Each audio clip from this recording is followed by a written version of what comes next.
the second half of the 20th century was overshadowed by the long-standing tensions of the Cold War, a conflict that not only played out in the halls of government, but in the homes of everyday people.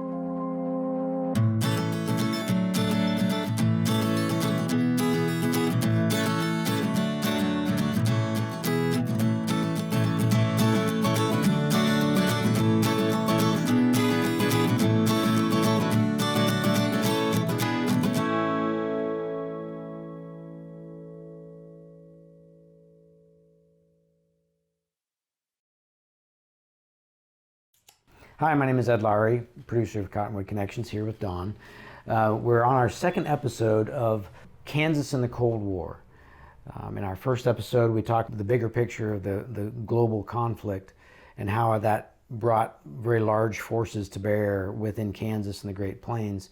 But in this episode, we want to get a little more personal. How did this era and this time affect people in communities of Kansas and the Plains? For this continued discussion, we are once again hearing from professors at the Army General Staff and Command College at Fort Leavenworth and Dr. Andrew Orr at Kansas State University. This was a new kind of conflict for the United States.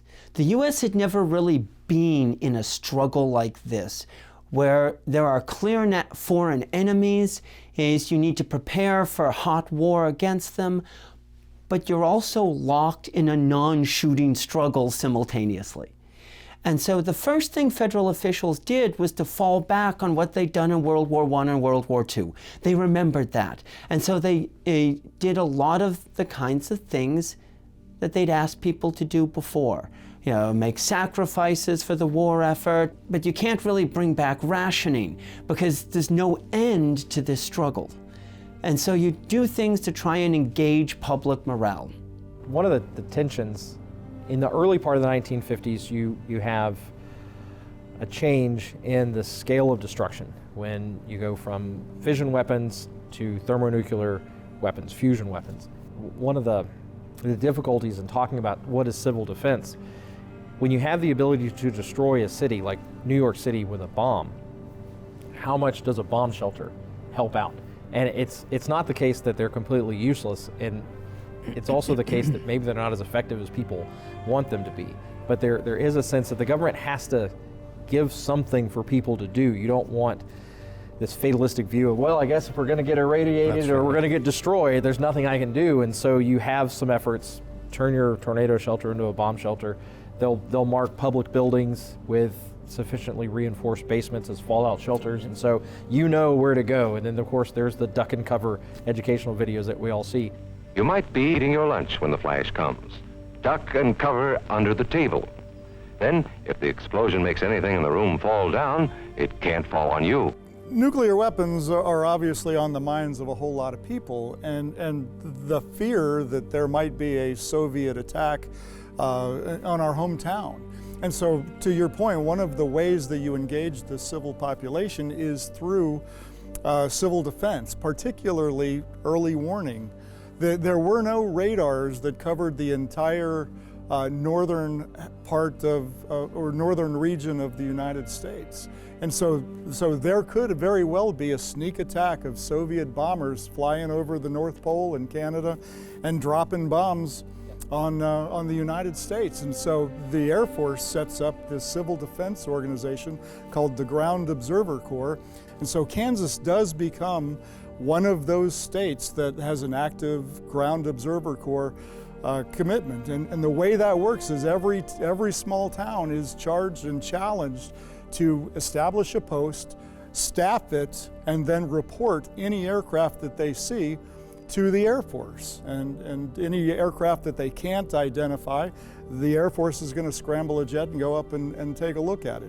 One of the things that sparked my interest in the topic was actually a photograph posted by our local historical society in Sheridan County of a lookout tower on top of a building in downtown Hoxie. And I mentioned to you as maybe a reason for doing an episode about this, and you mentioned you had personal experience with that tower. I went with my dad up there quite a bit because it was an adventure to me, and we got to watch the sky through binoculars. as I remember it now, of course everything looked bigger when I was smaller, but it was only about 6 feet by 8 feet on this. But around the walls were silhouettes of enemy planes. There were flashing light that we could see overhead. Okay, which way is it going and is it coming our way? Because the lights on the different planes were different and significant, so you had this chart to go by. And it wasn't just the big bombers and stuff, it was for the small planes too, because spy planes. Oh, sure, yeah. So there. You know, the other interesting part about the Ground Observer Corps is by far the vast majority of commanders of every post were women. Women who didn't necessarily have a lot of opportunities to join the military or other endeavors to show their patriotism, but they could head up this volunteer organization and make sure that it's staffed 24 hours a day and everybody does their job. So that's kind of a cool aspect, I think. Now this becomes rather obsolete by the late 1950s when they do get radar coverage of the United States, but is there any better, for lack of a better word, propaganda effort than getting the entire American citizenry engaged in civil defense? I actually found something, Don, I wanted to share with you. So as we were starting to think about doing these episodes on the Cold War, my wife and I were visiting a town here in western Kansas, happened into an antique store, and this book was sitting on top of the pile of books. And it's a book that was sent out by the Department of Defense. And what was interesting to me was actually the book still has the mailing label on the back. And just like a sales circular from the grocery store or insulated windows or something, it has just family residing at, and then it tells the address, which tells me these were being sent out to everybody.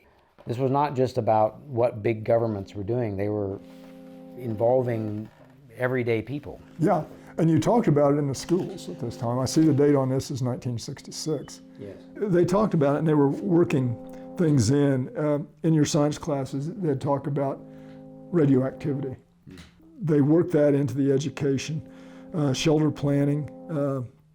There's a chapter here, Survival on the Farm, which would be very interesting to me on, the fallout shelters, the occupancy of them and stuff, because they had those on there and what you prepare for.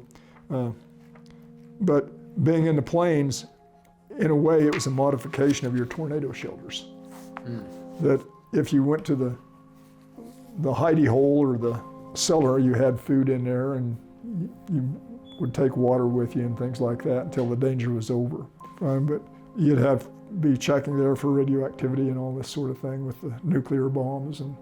But people if they were building a new house, a lot of people incorporated a bomb shelter in their house. And also in the towns themselves, there were civil defense shelters that in case of bomb, they were open to the public. And in those, there were things stored. And what I remember, even in the 1980s, people were finally closing those down. There were big sealed tin cans of crackers, grape juice, lemon drops. It brought back a lot of memories when you'd go to a place that had a bomb shelter, like the Studley elevator, and say, how about a lemon drop? Take as many as you want. Well, where'd you get these? From under the elevator, because there was a big basement under that. The superstructure above ground of the grain elevators were supposed to be enough to ward off an attack, so you were safe in the basement. Some of the folks we've interviewed for this, we're talking about there was patriotism coming out of World War II, but there was almost an increase as this Cold War started developing in trying to, amp that up a little bit more. So you ramp up patriotic displays. You do things like have Army, Air Force, National Guard units send troops to sporting events and show up in parades all over Kansas in greater numbers. A sense that if you're showing men in uniform and the flag, you're ramping up national patriotism. There's some efforts to kind of re-educate the American people about the founding ideals. Dr. Mills, the Freedom Train That's right. So the Freedom Train was the brainchild of the Attorney General of the United States in 1947. He said, you know what, when we were at war in World War II, this country worked well together. Everybody sacrificed, everybody pitched in. And now that the war is over, everybody's kind of going their own way. And so the Freedom Train was an effort to bring American history and patriotism to the average citizen. It visited, I think, 330 different cities in the United States, traveled 33,000 miles, carried, I believe, 106 different artifacts of American history. It had the U.S. Constitution, it had the Declaration of Independence, it had that flag that the Marines raised over Iwo Jima. I knew about the trains and the educational thing that was going through. I was more interested in the history. I remember the things about the Indian Wars of the late 19th century, the stuff I saw on that. It was several years long as a project. It was wildly successful, and it had U.S. Marines guarding all of those priceless artifacts. And so people got to meet Marines and got to see the founding documents and the founding artifacts of American history, which also was absolutely an anti-communist propaganda effort to bring patriotism to the average person. Most of the Cold War was just that, cold, a long standoff. But the U.S. fought two major wars during the Cold War, Korea and Vietnam, and Kansans are called to fight them. For the Vietnam War, the 1st Infantry Division had been based in Kansas from 1955 to 1965, when Lyndon Johnson sends the 1st Division to fight in Vietnam. Kansans fight in the war as draftees. The Kansas National Guard fought in Vietnam. So all of the ways America fought, Kansas fought. Regular soldiers being sent abroad with their families still here in Kansas for the most part. Draftees spending a year fighting in Vietnam, and although the National Guard was often assumed to be a safe way to avoid service, Kansas Guardmen fought in the Vietnam War on the ground in South Vietnam. The Cold War was still actively going on for the first couple of decades of my life. So all through my school years, I mean, I remember hiding under my desk and hearing sonic booms of aircraft, military aircraft going overhead, and conversations about how close we were to Wichita and would we be safe with a nuclear attack because of the airfields there and those kinds of things. So it was a big part of society. Like so much of pop culture was about the Cold War. It had started earlier on, I'm sure, with, you know, spy shows and James Bond and all those kinds of things. But then by the 80s, you've got movies like Red Dawn and movies like, you know, Rocky IV, where he's fighting the Russian, and there's songs on the radio about the potential of nuclear devastation, and there's pop songs about this. By the 1980s, you have a widespread fear of nuclear war, even as you still have a broad hostility to communism in the Soviet Union. In American public opinion, these two things sat side by side. In a lot of ways, that sums up Ronald Reagan in the mid-1980s. He had a belief that the Soviet Union was threatening to overwhelm the West. During the past decade and a half, the Soviets have built up a massive arsenal of new strategic nuclear weapons, weapons that can strike directly at the United States. And so he launched a major military buildup designed to deter a Soviet attack. But he also had a deep personal unease with nuclear weapons. There's a story about Reagan, the candidate, when he's visiting a missile crew, and he's talking to them about the missiles and everything, the ICBMs, right? And he makes a comment about, okay, if you have to launch these, how do you call them back, right? Or how do you, if it was a mistake, right, what happens? And as a matter of fact, the answer is, well, once they're launched, they're on their way to the targets. He viewed them as inherently dangerous. And a lot of American public opinion had similar views. You can see it in culture. Two big things from the mid-1980s, a movie and a TV movie. On the big screen, you had War Games with Matthew Broderick. This fear that the automated high-tech nuclear age would leave us vulnerable to being obliterated by people who acted without thinking.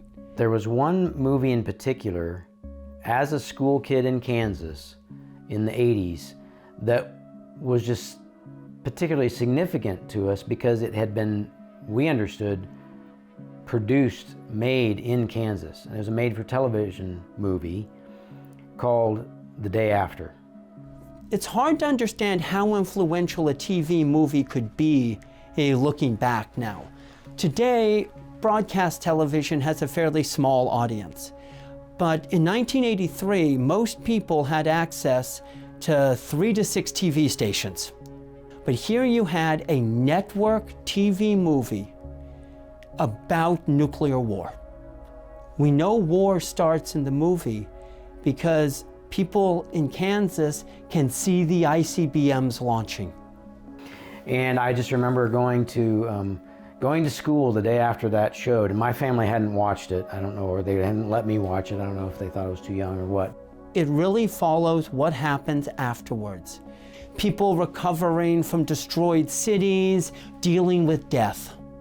There are those who say that it actually influenced Ronald Reagan's mentality about nuclear escalation as far as, is that a good idea or not? Reagan saw it. It had an emotional impact on him. We shouldn't exaggerate, though, how big an impact one thing can have. It built support for an anti-nuclear weapons movement, but that movement had deep roots. This movie came out in the fall of 1983. But in the spring of 1983, you have another event, Reagan's Star Wars speech, the Strategic Defense Initiative. If the Soviet Union will join with us in our effort to achieve major arms reduction, we will have succeeded in stabilizing the nuclear balance. Nevertheless, it will still be necessary to rely on the specter of retaliation, on mutual threat. And that's a sad commentary on the human condition. Wouldn't it be better to save lives than to avenge them? He announced at the time a wildly unrealistic plan to supercharge research so the US would be able to create a space-based system to shoot down Soviet ICBMs. Let me share with you a vision of the future which offers hope. It is that we embark on a program to counter the awesome Soviet missile threat with measures that are defensive.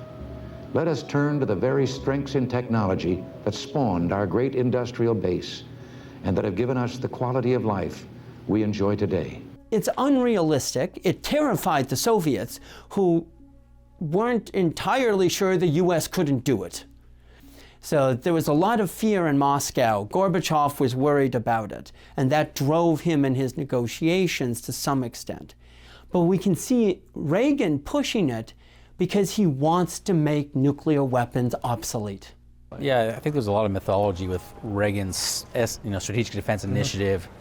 Some call it Star Wars. That it's designed to bankrupt the Soviets, which it's not. No. Right? It's actually designed as Reagan is deeply concerned about this mutual assured destruction thing, and if the Soviets really have a superiority in ICBMs, can we build this layered shield to help, right the balance? What if free people could live secure in the knowledge that their security did not rest upon the threat of instant U.S. retaliation to deter a Soviet attack, that we could intercept and destroy strategic ballistic missiles before they reached our own soil or that of our allies? I know this is a formidable technical task, one that may not be accomplished before the end of this century. The unintended consequences, though, is the Soviet economic system can't compete, and they have a significant brain drain and lack of computing power and laser and all this research and development in hard science, which is, I would argue, an unintended consequence of pushing SDI. Yeah. And I think the tie-in to The Day After reinforces that point. So he has to be a hawk, but yet at the same time, as the relationship with Gorbachev grows in the late 80s, it becomes much more of a, this isn't good for anybody. And from the Gorbachev perspective, I think you get Gorbachev realizes Reagan isn't this kind of, mad, power-hungry cowboy. He kind of has some ideas, and he doesn't want a nuclear exchange. So I think that helps feed into the movie, that the movie is, this won't be good for most folks, by the way. No matter if you have shelters or not, it's going to be bad. That's right. Yeah. Apparently those school desks were something. There were some, I right? guess, right? So I saw a cartoon one time. It's instead of SDI or Star Wars, just build an enormous school desk over top the United States. Yes. If it's good enough for children, it's good enough for everyone else. It's real American steel. Yeah, Right. American ingenuity. That's right. There is one sign the Soviets can make that would be unmistakable, that would advance dramatically the cause of freedom and peace.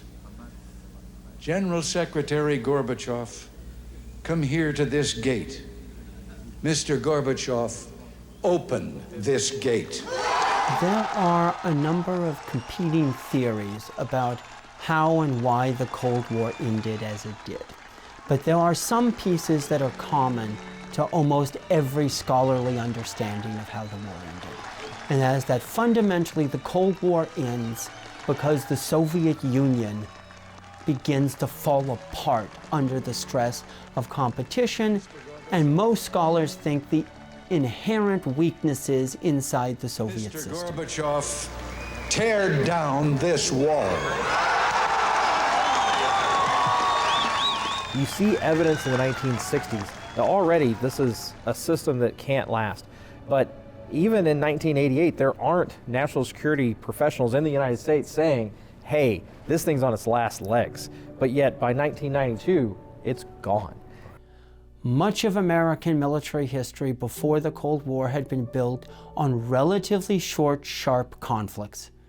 The Cold War had to be fought literally over generations.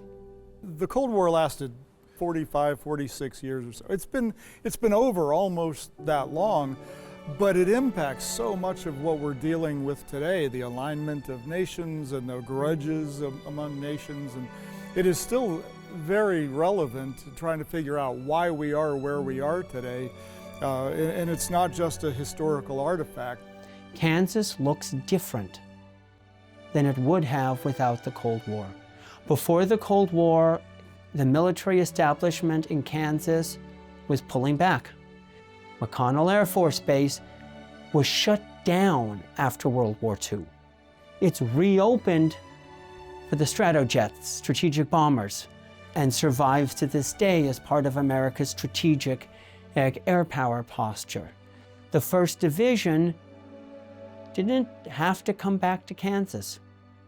But the experience of sending those men to fight, bringing them back, veterans staying in Kansas, transforms Kansas, shapes its politics and its culture down to today. I would encourage folks to explore the Cold War. I mean, we tend to, and today I think we are a victim of it too, right? We tend to say it's the Soviet Union versus the United States. Yeah. The reality is it's a much more dynamic global Cold War. We can know so much more about what's behind those decisions, not only from the US perspective, but also from the Soviet perspective. So definitely read about the Cold War because it helps you understand the chaotic character of the international scene, but also it helps us better understand policy formation, better understand why things worked out the way that they did. Some of that's because of good decisions, and some of that's because the breaks went our way. Yeah, it ended in a whimper. Yeah, which is probably the best way it could have ended versus the alternative, right? Which I'll take luck as part of that too, but I think some vigilant planning and decision making feeds into that luck, right? So just read about it because there's so much more literature out about it now than there was in say 89, 90 that you get a much greater appreciation for its impact, not just for the local Kansan, but also what it means for folks in Africa, Latin America, China, Asia, you name it.